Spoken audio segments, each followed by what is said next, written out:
Are you looking for inspiration on a daily basis?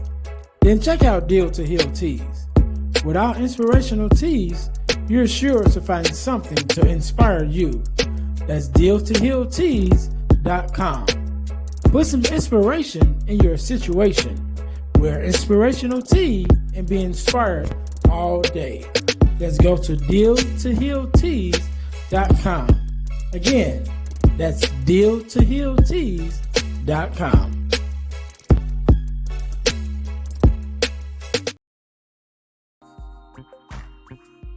Hey guys, if you're enjoying this podcast, then I know you'll enjoy the Girl Dad Discussion podcast. I'm your host, Ernest James, and I believe the relationship between a daughter and her father is one of the most important relationships a young lady can have. And therefore, my mission is to promote the daddy-daughter relationship by sharing the voices of girl dads to the world. So check out our podcast on every platform where podcasts can be listened to. And if you want to watch the podcast, check us out on our YouTube channel. Again, that's the Girl Dad Discussions podcast with your host, Ernest James.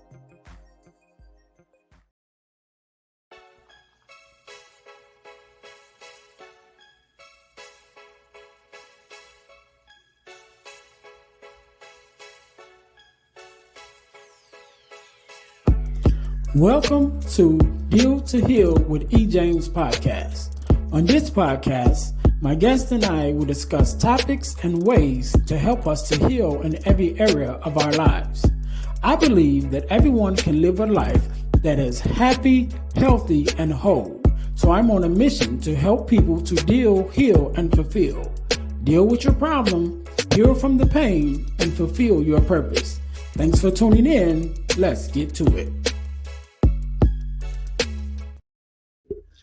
Welcome to the Deal to Heal with E. James podcast. I am your host, Ernest James, and I believe that everyone can and should live a life that is whole, healed, and healthy. And therefore, I'm on a mission to help people to deal, heal, and fulfill, to deal with your problems, heal from the pain, and to fulfill your purpose. Thank you guys once again for tuning in to the Deal to Heal with E. James podcast. If you haven't already, make sure to listen, like, subscribe, and share to our podcast on all of your social media platforms. And I want to say, make sure you guys check us out on our new podcasting YouTube channel on YouTube, our new podcasting channel on YouTube, which is called the Deal to Heal Podcasting Network. It formerly was the Deal to Heal with E. James podcast, but now we're giving you multiple podcasts and not just one. And so we turned our page into a podcasting network page. So again, check us out on our YouTube channel at the Deal to Heal Podcasting Network, where you'll be able to find the Deal to Heal with E. James podcast, as well as the Girl Dad Discussions podcast. On the Girl Dad Discussions podcast, I have a conversation with other girl dads and sometimes daughters as well to talk about the relationship, the daddy-daughter relationship, in order to combat the narrative of the absent father and the fatherless daughter. You don't want to miss it. We have awesome guests on there, awesome fathers, and like I said, even sometimes awesome daughters sharing their experiences with the daddy-daughter relationship. So make sure you guys go there in order to check out that podcast, as well as listening to it, on your podcasting channels. Also, our product of the week, as you guys know, we are a self-sustained podcast, and the way that we keep ourselves on the air is by bringing you amazing products for you to purchase, right? And so our product of the week is our Purpose Journal and our Purpose Planner, because I believe we ought to journal in order to see and keep track of where we've been in our lives and where we are, as well as plan for our future. So make sure you guys go to the description. The links are in the description. Whether you're listening to this on a podcast platform or on YouTube, the links will be in the description, so you can check that out. Our product of the week, our Purpose Journal, and our Purpose Planner. So make sure you guys go check that out. All right. So today, just like any other day, we are blessed with the guest, Mr. Jon. How you doing? I'm doing well, Ernest. How are you?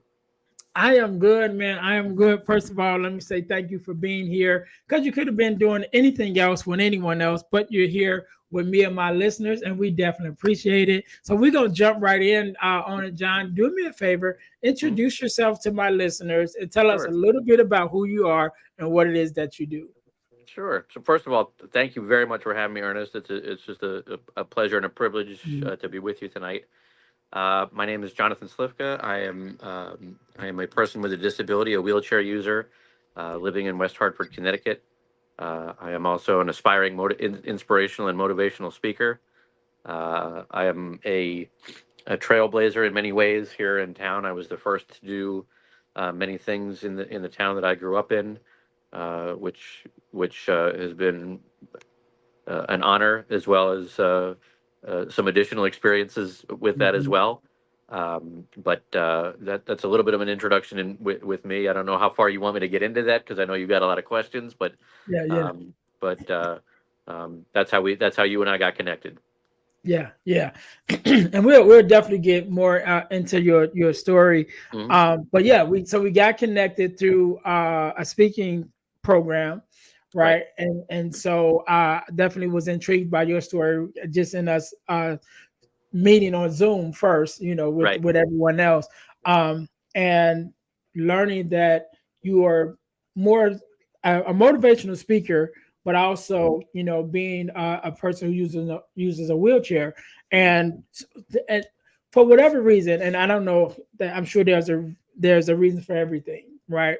Hmm. But in my life, I've been connected to persons in wheelchairs at different stages of my life, right? And Hmm. not really even recognizing it as something being different until I was an adult, right? So I remember in my earliest memory, one of my great friends who lives, my neighbors actually lives right next door to us. His father was in a car accident, which put him in a wheelchair. And Hmm. so, knowing him before and then after he was in the wheelchair and seeing how that dynamic changed, his family and even how we related to them, Hmm. as children, because now, the sons and the mom is helping, move the dad around and making sure he's can do different things. And then Right. number one, watching that, but then also being a part of it because we were friends. So I was around and I would help when I could. And then I remember a couple years after that, one of my mom's great friends moved back to town, and I didn't know him before. So I don't think he was in a wheelchair his whole life. But I remember when I did meet him, he was Hmm. in a wheelchair at that time. And so, got to know him and became friends with him and related to him. And then, as I mentioned to you before, the last 10 years I've been a caregiver to Right. two brothers, twin brothers, who both were in wheelchairs. And so I've always been connected. I don't know why, it just kind of happened that way, but I've Hmm. always been connected, to people in some way, that was connected with the disability where they have to use a wheelchair. And Hmm. so, that being said, when I'm able to talk to someone who's very passionate, even in the state of being in a wheelchair, but don't let that hold them back from doing such great things that they're able to accomplish. I know Hmm. one thing we mentioned about, excuse me, a previous guest that I had on, which is Fletcher Cleaves. And to my listeners, definitely go back and check out his episode that I had him on, which he's doing all kind of things and going all kind of places, you know. And so when we met and getting to know you, I was definitely interested in, again, the things that you've been able to accomplish in Hmm. your lifetime, being the first of many, things to accomplish from your perspective. And so, tell us a little bit about that. Tell us a little bit about, your earlier days before you even got to becoming a speaker to really Hmm. share your story to everyone else.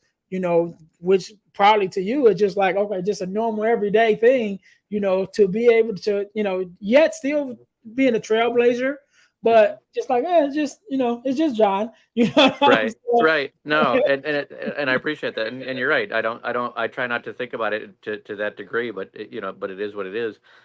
Before I get into that, I just want to briefly comment on what you were saying before about people um, that that that were able-bodied that that became disabled at some point in life. I was born with spina bifida, and I'll get into that in a second. And it's a very different psychology, and it's important to make that distinction. I think when you're born with a disability, as opposed to having had the ability and then losing it. I don't pretend to know what that's like, Mm-hmm. and other way around. No one else should be able to do that either, because it's a very very different psychology in terms of living with your disability. Mm-hmm. That being said, I was born. I'm 47 years old. I was born with spina bifida here in Connecticut, and I'm very lucky. Spina bifida essentially translates to hole in the spine. And typically, with that disability, wherever the hole in your spine is, you're usually paralyzed from that location down. And in my case, the hole in my spine is very, very low, and I happen to only be paralyzed from the knees down. So I do not have Mm-hmm. full leg paralysis. And so to that degree, I consider myself very, very lucky. And what my parents quickly learned as I was growing up was that my disability did not impact me mentally or cognitively. And they made the very conscious decision that based on that, I would be mainstreamed through the West Hartford public school systems. And to this day, I'm grateful that they made that decision, because that's life altering, right? Mm-hmm. Do you have them go through a regular school system, or do you do something else? And the first school, and so they worked with the school system to make sure that I could attend, and everyone made it happen. But the first school that I went to was a Catholic school here in town that uh, didn't didn't have any elevators, and so I was carried around from location, and I also didn't have a wheelchair yet at that time. I was carried around by the eighth grade boys in the school from location to location, and experiences like that at that time, and because the administration and the teachers weren't really equipped for that, it became very isolating. Mm-hmm. So I was sort of looked at freakishly, and very very different. And a lot of the kids that were there didn't know how to interact with me. uh, that school's idea of me participating in recess was bringing out my desk chair out to the playground, having me sit in it, and basically watching other kids play. And I have Mm-hmm. a very visceral memory of one of my classmates coming up to me with Matchbox cars and wanting to play with me. And I got out of my chair and just got physically on the ground with him to play with his Matchbox cars, and I got in trouble for it. I was not supposed to get out of that chair. That was very They were so concerned about my safety that, like, I could it was almost further paralyzing, if you will. Yeah, yeah. um, and so that didn't really change that experience. I was at that school till fourth grade.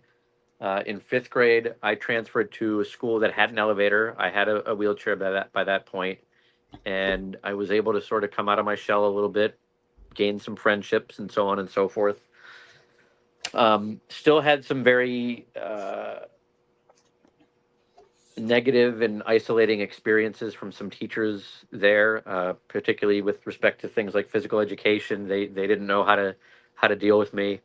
But also around that time, I had become a March of Dimes poster child, which allowed me to experience many great things. I got to participate in sports because of some of those connections. One of those connections being Ivan Lendl, who's a former number one player in the world, tennis player in the world.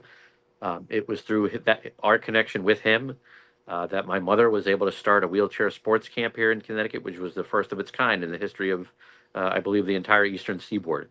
And she ran that camp entirely on her own for 5 years before turning it over to a rehab hospital here in Connecticut. So what a great experience that was. And I played Little League baseball here in Connecticut. I was the first kid in a wheelchair to play Little League baseball in the history of the state. Another great, another trailblazing thing that I did, and Mm-hmm. and a great experience that opened up, so many doors, did wonders for my self confidence. And then by the time I got to high school, and I apologize if I'm rambling, but I'm trying to get out No, as much as no, I you can here go. You're good. You're good. You're good. for your questions. When I got to high school, I had been playing tennis for a few years. I had played in a national wheelchair tennis tournament out in California that I had won. I had won both the singles and doubles title for my division. And when I got to my high school, I said, you know what? I want to try out for my high school tennis team. And just as a foundation, the only difference in the rules between wheelchair tennis and regular tennis is that I get two bounces. All the other Mm. rules are the same, which is great because I can go out and play with any of my able-bodied friends, and I'm allowed their two bounces. They get their one. We can play. It's great. So when I got to my first high school, because I transferred after my sophomore year, I approached the tennis coach and I said I want to try out for the tennis team. Now, mind you, the high school that I was attending had the best high school team in the state, had won Mm. several consecutive state championships, and had this undefeated streak that was historic. And this Jim Solomon is his name. I will always mention his name because he's turned out to be a dear, dear friend. He listened to me and he went to the state athletic commission or board, whatever it is, and he said, "I want to see what I can do to make this happen." And he told them this is the only difference in the rules. And he said, "Okay, I'm going to let him try out." He came back and he let me try out. Now that's the good news. The bad news was I tried out. I lost all three of my tryout matches to other players, which it happens. And Jim made the very difficult decision to cut me. And so I came back my sophomore year. But what he did is he said, I'm going to back up a second. What he did is he said, I'm going to cut you, but I want you to be the scorekeeper for our team, and I want you to come out every match, and I want you to warm up the guys. I want you to still be a part of the team. He didn't want to cut me and have that be the end of it. He's such Mhm. a deeply compassionate man. And the following year, so I did that. I was the scorekeeper, and I was there for the home matches anyway. And the following year, I went and tried out again. And Jim said, "Listen, this is what I'm going to do this year. Cutting you was the hardest cut I've ever had to make, and I never want to feel that way again. I'm instituting a no cut policy, and we're going to have a junior varsity team this year, and it's because of cutting you last year." And I was so deeply touched and honored. I made the JV team that year. Jim and then I played in the next high school. I played on that tennis team. It was a much smaller school. Tennis team wasn't nearly as competitive. I was a co-captain by my senior year, which was fantastic. Years later, in 2011, I want to say, so almost 20 years later, um, 2010 maybe, Jim Solomon was honored by the United States Tennis Association for his no cut policy. He was given an Mhm. award. I got a phone call from Jim, and he said, "I want you to be a part of this." And he's very humble. He's humble to a fault. He doesn't want accolades and recognition. He's very, very funny that way. He said, "I want you to come and be a part of this." And when somebody has impacted your life like that, all you want to do is have an opportunity to give back. Mhm. I got that opportunity to be a part of that video, and it's a 3-minute video. You can still find it on YouTube. It was an honor and a pleasure to be a part of that. After that, Jim began to invite me every year for our annual match with our crosstown high school rival. And he said, "I want you to just come and give a few words of wisdom and inspiration. Just talk to the guys and, you know, get everybody up." And it was both teams. I would talk to both teams. Mhm. And I've continued to do that to this day. COVID, we had a break during COVID, obviously, but Jim invites me every year to be a part of that match. And this year, Jim celebrated 50 years as a coach, and there were ceremonies in his honor. And once again, I got articles were written about him, and once again, I got that call, "John, will you be a part of this?" And he's like, "I'm so uncomfortable. Enough already. I don't want all this attention." And I said to him, "Jim, soak it up. It's 50 years." And Yeah. and you know, and I told him, "Don't," because I know how he is. Don't think about the tennis. Think of the impact that you've had on these kids' lives as a person. You've been a second father to countless kids, and some of them maybe even their first father, right? Yeah. Because of who you are and what you've done." And anyway, so I went to college down in North Carolina. After high school, I met my wife. We've been married. We've been married. It'll be 20 years next year. We have a 5.5, almost 6 year old beautiful daughter, who is just a joy. And we met in college. We lived in Florida together for 10 years. Got married down there. Got the opportunity to move back up here, um, during a period of time where my brother served as the mayor of our town. He was the youngest serving and longest serving mayor of our town. My parents lived in Florida. They moved back up here, so we lived with them briefly. I worked for a college up here in their admissions department for a while, and then I got the great honor to serve as the governor's liaison to the disability community under our state's previous governor, which was a first of its kind role, cabinet level position that he created, that I made my own. I got a blank sheet of paper as my job description, and I was able to do the thing. I was able to do the things that I wanted, and it was really my first work in disability advocacy and disability rights work, and focusing on areas, things like employment, things like housing, transportation, education, all the things that able-bodied people in many ways take for granted. Mhm. The roadmap is there for them. They can just follow it. Well, that's not the case for a lot of folks in the disability community, and I've been able to, in many ways, continue that work to today. So a Mm. long answer to your question, but No, I hope that's I a hope that's great what you a need. great answer. Yes, yes, yes, yes. A great answer nonetheless. And so I want to go back. Uh, Yes, I want to go back because I did ask you this question before we started recording, and I totally forgot about it. But you mentioned you are a girl dad, right? And so I definitely am. being a girl I dad am. myself, Yep. I gotta ask you the same two questions I asked everybody else.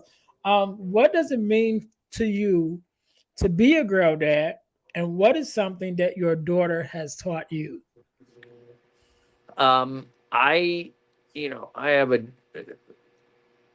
I don't know the proper way to answer that, so I'll do my best. I have obviously the deepest love and all the feelings for my daughter. We had her through IVF, and we had to get a donor because of my disability. And I remember going through that process, and we sat. Part of that process was we had to sit down with a psychiatrist just for some evaluation, Hmm. and we talked about we hadn't decided on a donor yet at that point. And I, in the early part of our conversation, referred to the donor as the father. And I said, well, we haven't picked out the father yet. And the psychiatrist stopped me, and she said, you need to stop. She said, you haven't picked out the donor yet. You're the father. Don't ever say that again. And I remember, and I had conversations with my wife during her pregnancy. It's like, am I going to feel some sense of, not of separation or distance and removal because I'm not the biological father? And that kind of thinking is in your head almost the whole time during the pregnancy. And the minute she was born, all of that goes away, Ernest. Hmm. Yeah. And there's none of that. There's none of that. Um, and what it means to me, it means so much because I feel, maybe selfishly, that being a father with a disability, I get to teach her about things related to disability and things about like inclusion and equality, just inherently by being there and be as her Hmm. father. She's going to see the wheelchair and not know any different, right? Yeah. And what a powerful lesson to be able to teach her. And I see that, and she's taught me so much about your dad. You're not a guy in a wheelchair. You're not even dad in a wheelchair. She listen, when she can, she'll use the wheelchair as a toy. She'll push me around in a very joking and kidding fashion. She will. There. What I love is things like, Ernest. I'll be in a chair in the living room, right, and the wheelchair will be next to me, and she'll say, "Daddy, I need some. Can you get me something to drink from the fridge?" And as soon as she says it, she'll hop in the wheelchair and roll away. It's a joke. Like she's like, "Yeah, I want you to go get me milk, but you don't have your chair. Like, come chase me. Right. Come get Yeah. me." There's no the wheelchair doesn't matter in her eyes. and Hmm. and to try to get her to even think about the fact that daddy can't walk her, it's like it doesn't matter to her, it doesn't phase her. And you ask about what I've learned from her. You learn from kids at a very young age the very definition of judgment free, because you can come home from the hardest, worst day at work. You can come home from having a horrible experience, whatever it was, and you come home and your daughter or your son, whoever it is, but in this case, we're talking about daughters, they're Hmm. just happy to see you. Right. And everything that happened to you that day just melts away in a second. And I know it could sound cliche, but there's no judgment in their eyes, right? They're just happy to see you. They're full of love. They're excited to see you. That's what she's taught me. She's taught me about what really is important, what really matters, Yeah. and one of the things that really should matter to people is being judgment free. Yeah, I love it. I love it. Man, to my listeners, we're definitely gonna have John on the Girl Dad Discussions podcast, and where we'll really be able to dive deeper into the girl dad experience and his experience as a father. And I can't wait for that. So whenever Mhm. you guys finish listening to this, go to YouTube, go to the Deal to the Hill podcasting network channel and see if that we've recorded that one because it's coming, right? So by the time this come out, maybe that episode will be out too, and you can watch both of them back to back. I love it. So John, I wanna go back to one more thing Mhm. because you told us your story up until a certain point, Mhm. but what I want to know now is what was the thing that pressed you to say, okay, now I'm going to start Inspired University, right? Because definitely you were a trailblazer. Definitely you were having all this Mhm. personal success in your life. But it's different, right? Is one thing Right. to be a person you accomplish things and you're feeling good about you, Mhm. but there is a thing that happens to some of us that says, okay, yeah, that was good for me, but what about everybody else? And so then those of us who are, have that heart or have that mission and find our purpose in helping others, we can't Sure. we can't feel we don't feel fulfilled with just our success in our areas. That's it. It's like if That's I if, it. if I can't bring somebody else along and do something for somebody else, then I'm Mm. really not successful in my own eyes. And Right. so Right. what was the thing for you that transpired that made you say, okay, now's the time. Now's the time for me to start, Inspire University and press forward. So when my brother and I were growing up, because of the things that I was doing, Scott lived. My brother's name's Scott. He kind of, in a way, and he's 3 years older than me. Lived in my shadow as kids, and that was hard at times, right? Mhm. And then when as we went off and both went to college, and he went to law school, and then he came back to Connecticut before I did, and then of course his great political success, he becomes the mayor and so forth. So when I came back, that role was reversed, and now it was, oh, you're Scott's brother, right? And we both kind of looked at that, and because neither of us have ever been competitive with each other in that sense. We've always been cheerleaders for the other one. And but that was just an interesting dynamic shift, right? I come back and it's like, oh, you're everybody. By that point now, everybody knows who Scott is. He's the mayor. He's very well known. He's very well liked and popular. And oh, so you're Scott's brother? Yes, I am. And that was kind of cool for me. Like I actually loved it. I'm like, you know.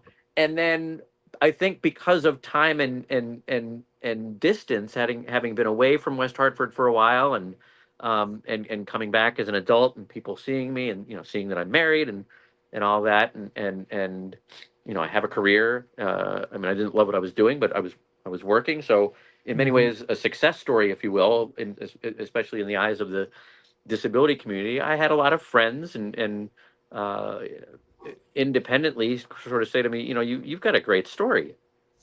You should think about, you know, writing it, or speaking about it, being inspirational. And I've always been very comfortable in interviews and public speaking. And and my mom, as I said, does the wheelchair camp, and we still go back every year to observe it and see it for a day. But when the media shows up, mom always says, you go talk to them. She doesn't want to do it. She's like, John, you're comfortable, you go do it, right? So I've always been comfortable public speaking and doing all of that. And so the idea started to sort of germinate. And then when I Um, Before I got the job in the governor's office, I spoke to a dear friend who's a mentor to both me and my brother in many ways, and he's in the political world. And I said, "Listen, Kevin, I've been doing the call center thing for, you know, at that point, 13 years. I said, I want to do something that's bigger than me. I need to do something that's bigger than me. This isn't enough for me."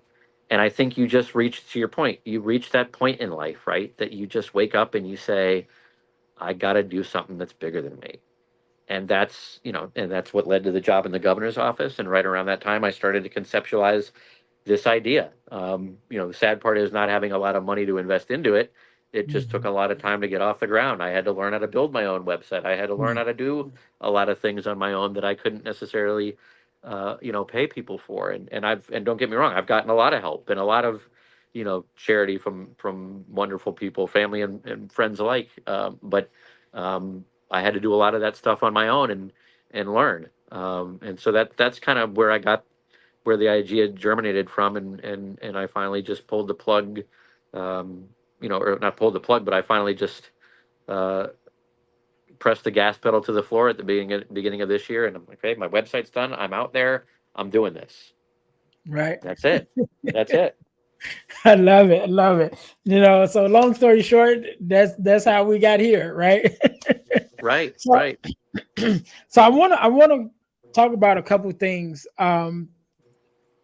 Because we talked about I want to first of all let me start here. I want to talk about disability inclusion, Sure. right? And so Right. you mentioned a big part of your story was the story of the um your coach with the tennis Hmm. for the tennis matches, Right. and how he changed the whole situation, just by making sure, number one, even though he had to cut you that first year, still being like, okay, but I still want you around. I still want to Right. include you in what we have going Right. on here. And I think that's very important with a lot of people with disabilities, because a lot of times we I ain't gonna say we, but a lot of time people look at the disability, okay, of looking at what you can't do, Right. right? And they Right. never take the time to really look at what you can do. And it's like, okay, I can have a job,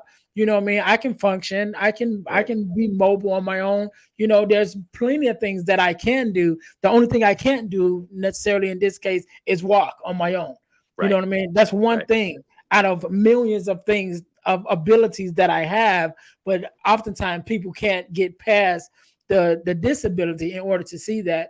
And Correct. so, in the work that you do now, how important is it, um, and what are some of the things that you help to put in place, even in your own hometown, that really addresses, the theme of disability inclusion, and really make sure, like, all right, we're really looking at people for what they can do, and making sure they have the opportunities to do what they can, and not Mhm. looking at them for what they can't.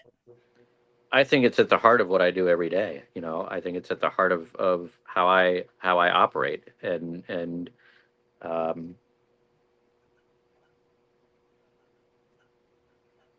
I think the things that I accomplished in town may have led to certain developments in the town. I can't necessarily say that specifically. I think the creation of the ADA was a huge step, and that I grew up and lived here in a pre ADA society, so people weren't looking at the disability community in the same way at that time as they started to in the 90s, and they certainly do today. I look at things now, and I think of things like unified sports, where kids with disabilities play sports with able-bodied kids. That didn't Mhm. exist when I was, and the integration of schools. You see far more kids with disabilities integrated in school systems. That wasn't the case when I was growing up. I was it, Yeah. and I was it. I was it. I would have been entirely it for my entire academic career through high school, if there hadn't been one, there was a kid when I was in seventh grade in my class who was paralyzed in a skiing accident, and it was interesting that he was treated differently than I was when he eventually came back, and that was interesting to observe. And I felt like that was the case from the students and the teachers. They treated him differently, and I don't know why. I don't fault him for that, but um, Mhm. I think disability inclusion is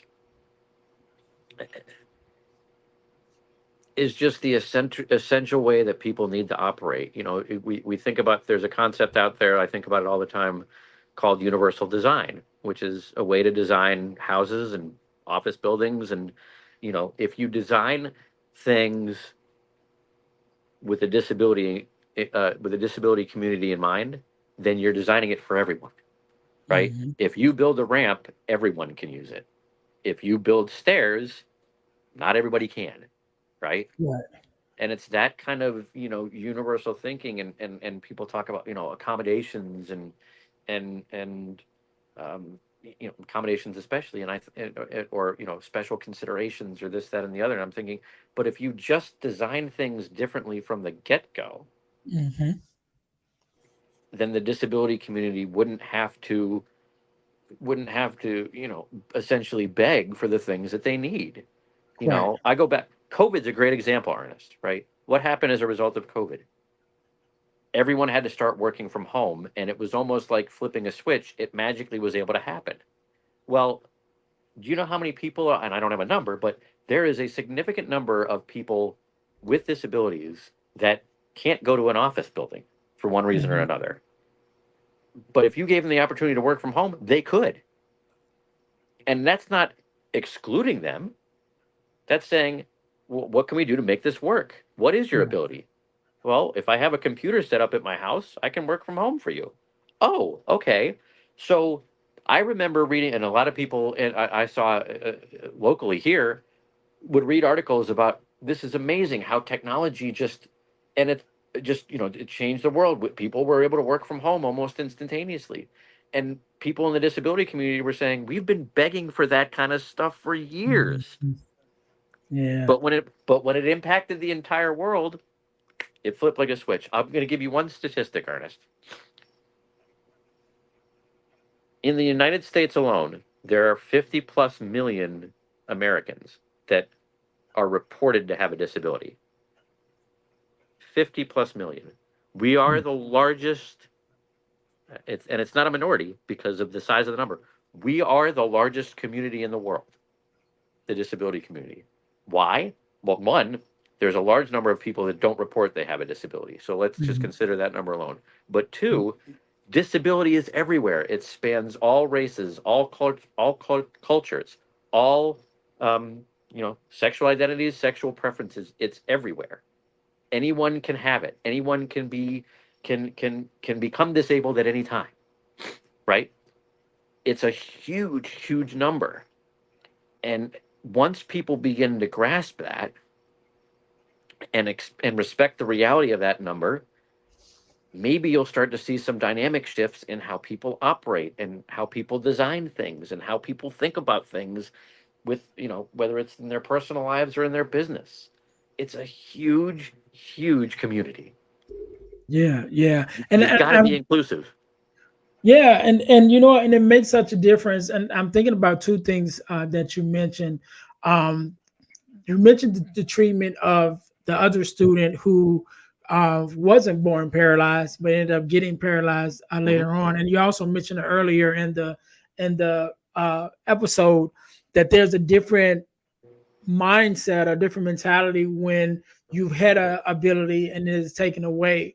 Right. And I think that even goes to what you were saying, because I remember again being in the space where as a caregiver to people with disabilities before I started taking care of the two brothers. I had another client that I took care of who had became disability, who had a stroke and Hmm. lost his ability to walk, and just his um communication and involvement with his family, because he was an adult, and but just how his own family related to him, you know what I mean, was Hmm. different, and how they treated him differently than they did before, he was able, wasn't able to walk. And unfortunately, there were many days I had to console him, because he's like, the things that they used to do. And I don't want to get too deep into it, Hmm. but they had a lake house, right? And Hmm. he used to always go to the lake house with them. Well, after he lost his mobility, they stopped taking him, but they still would come to see him before they went. You know what I mean? So they would come and Hmm. see him and be like, "Hey, how you doing?" And yeah, okay, well, we about to go to the lake house. And he's like, "I want to go." You know what I Hmm. mean? And they were like, Yeah. "Oh, well, we can't take you." You know what I mean? And Yeah. so just a whole different mindset of how sometimes even in our own families we're looked at, or people are looked at differently, when when a disability comes, is comes to the forefront, should I Right. say, Right. but it doesn't take away your ability, right? And so that brings me to the second thing, what we were saying. I Hmm. had a guest on, I think her first name was Alma Thomas, I think that was her name. But I had her on this podcast not too long ago. You guys, my listeners, definitely go check out that episode. But she has been bedridden for several years now due to having a stroke. I think she Hmm. has several strokes, and so she's been bedridden for years now. Hmm. But she's a speaker. She's a motivational speaker from her bed, and she's written a whole book from her cell phone. Like, she literally typed out one letter at a time and wrote a whole book.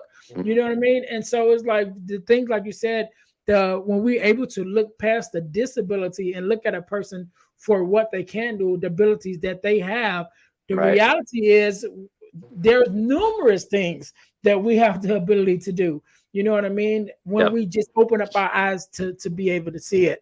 And Yeah. so definitely wanted to point that out. I Hmm. wanted to talk about one more thing before we got to here, John, and we Hmm. talked about it a little bit.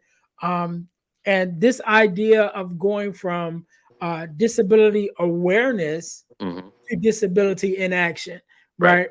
And because I mentioned to you, I think we weren't, I don't think we were recording then, but just the idea of coming to places, with my friends and my clients who were wheelchair bound, and it's like, oh, there's a wheelchair accessible parking space, and so we park there, but then there's no ramps. You know what I mean? Right. To get Right. into the place, Right. it's like, hey, Yep. what, you stopped at the parking lot. Like, where's the rest of it? You know what I'm Hmm. saying? Where's the Right. rest of the consideration? Like you said earlier, you're like, okay, Hmm. somebody thought about it, but then it didn't equate into the rest of the design of the building. Right. And so you talk about a lot about, just getting from this place of awareness, like, okay, good, we're all aware now, but now let's put Right. it to things in action. So tell us a little bit Right. more about that. Right. So, again, we there's, you see them on the calendar all the time, right? Awareness for the, this is this awareness day, awareness day, awareness day. Great. We've had those for decades now, right? Now it, Mhm. and now we're in a time where we hear conversations about, well, how can I be an ally? How can I be an ally? How can I be an Mhm. ally? Right. Well, how you can be an ally is, first, you engage the disability community, your friends, your family, whatever it is. You engage them in the conversation. That's the primary thing that you do, because you're not going to figure out solutions on your own to their situations. Every disability is unique. Everybody's lived experience with their disability is unique.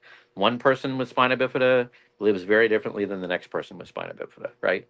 You've got to bring them into the conversation, and then that's how you problem solve, and that's how you get to solutions, and then that's what leads to action. There's a phrase that the disability community uses as almost like a rallying cry, which is "nothing about us without us." don't Mm. don't make any decisions Like about that. us unless we're there at the table, and anything less is unacceptable. So you need to bring them into the conversation, let them be a collaborative part of the solutions, and then get there together. It's the only way that it's the best way, in my opinion, to um, to pursue disability action and lead to solutions and lead to better lives for everybody. Yeah, I love that. I love that saying, nothing about us without us. I Hmm. think that is so awesome. Cool, cool. Not So mine. John, I want to say, you said it's not yours. Not yours, not mine. Oh. I wanna thank you, John, for Mhm. coming on. First of all, for being a guest here on the podcast and sharing your story. I definitely learned some things from you, and I'm really encouraged again with especially being around persons with disabilities, being a caregiver, being a Mhm. friend. You know what I mean? I've seen how you know the different spaces, you know what I'm saying? And so I'm so Yeah, glad that you've taken the fortitude to press forward and to make a difference for all of us. Again, because like you said, when you do something for the disability community, is really making it for everyone because right. we're all ever able to benefit from it. So I definitely appreciate you. I want you to have the last word, and I want you to leave us with a word of inspiration, motivation, however you feel. Um, and I wanted you to give us your leave us with your social media handles and things of that nature, website and all of that, where we can find you at and find out how to connect with you for those who Mhm. may want to work with you. So I'll give you a couple minutes to think about that. To my listeners, thank you guys once again for tuning in to the Deal to Heal with E. James podcast. If you like this podcast and you've ever thought about starting your own podcast, then get your copy of the Start Your Podcast Now ebook, right? So that ebook is available at ebooksbyejames.com. It is an ebook that I wrote because I've been asked several times, how do I start a podcast? So I just wrote an ebook to make it simple for everybody, right? And so if you're thinking about starting your own podcast, again, get your copy of the Start Your Podcast Now ebook available at ebooksbyejames.com. Also, make sure you guys go and check out my main website, which is the dealhealfulfill.org. Again, that's dealhealfulfill.org, because my mission, as well as the mission of the podcast, is to help people to deal, heal, and fulfill, to deal with your problems, to heal from the pain, and to fulfill your purpose. So you guys can go there and find out more about the things that I have going on, and everything about my workshops and things of that nature, and also be able to book me to come out to be a speaker or a workshop facilitator at your school or your event. Also, make sure you guys go to ebooksbyejames.com. Again, you can find the podcast ebook there, but you also can find other ebooks that I have written that's also available there, including the Core Four, which is the core four values that every daughter should get from her father, which is one of the ebooks that we use and we talk about on the Girl Dad Discussions podcast. So you guys want to make sure you tap into that resource. Again, all of those ebooks are found at ebooksbyejames.com. Make sure you guys go there and check that out. Also, check out our inspirational t-shirt line, including our t-shirt podcast merch. You go to Deal to Heal Tees. That's Deal, the number two, heal tees.com, deal to heal tees.com, which is our inspirational t-shirt line. Put some inspiration in your situation. Wear an inspirational tee and be inspired all day. That is our tagline. Make sure you guys go there and check out our inspirational tees, as well as our t-shirts with our podcast logos on it. So we have a t-shirt with the Deal to Heal logo on it, and also one with the Girl Dad Discussions logo on it as well. So make sure you guys go and check that out. Last but not least, over the last couple of years, I've been blessed to be a part of an organization called the Forgiveness Mission. And what we do, we have free virtual workshops every other month, excuse me. We originally started having them every quarter, and then we moved them to every other month.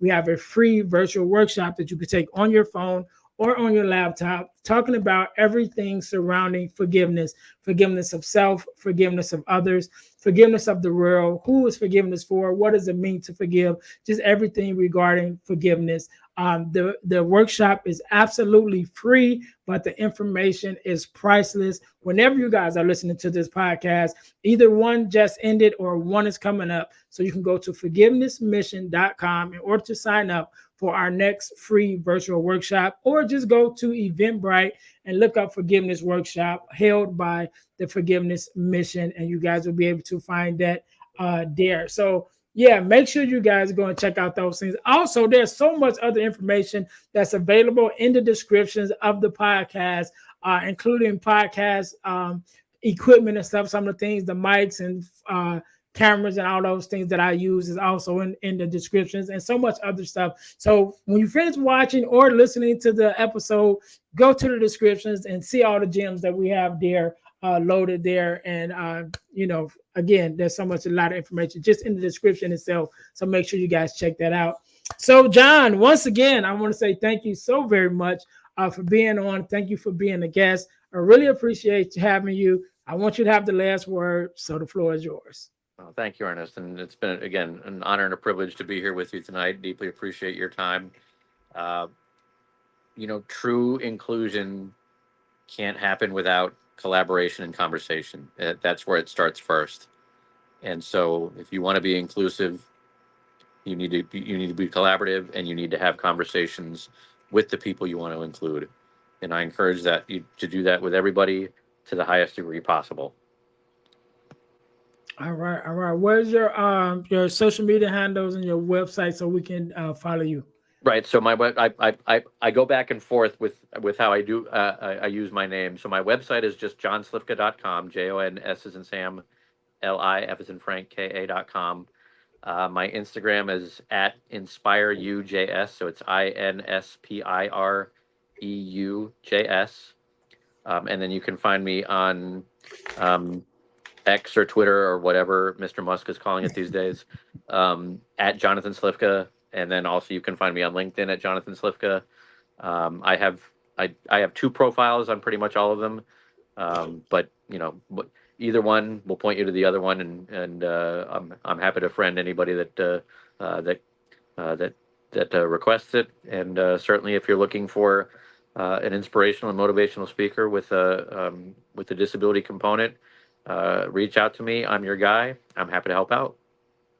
All right. We can't end it no better than that. To my listeners, thank you guys once again for tuning in to the Deal to Heal with E. James podcast, where our mission is to help you to deal, heal, and fulfill, to deal with your problems, to heal from the pain, and to fulfill your purpose. Until next time, you guys be blessed. Thanks for listening to the Deal to Heal with E. James podcast. Remember to listen, like, subscribe, and share. This episode has been brought to you by Deal to Heal Teas. Put some inspiration in your situation. Wear an inspirational tea and be inspired all day. Let's go to dealtohealteas.myshopify.com. Remember, our mission is to help you to deal, heal, and fulfill. Deal with your problem, heal from the pain, and fulfill your purpose. Thanks for listening.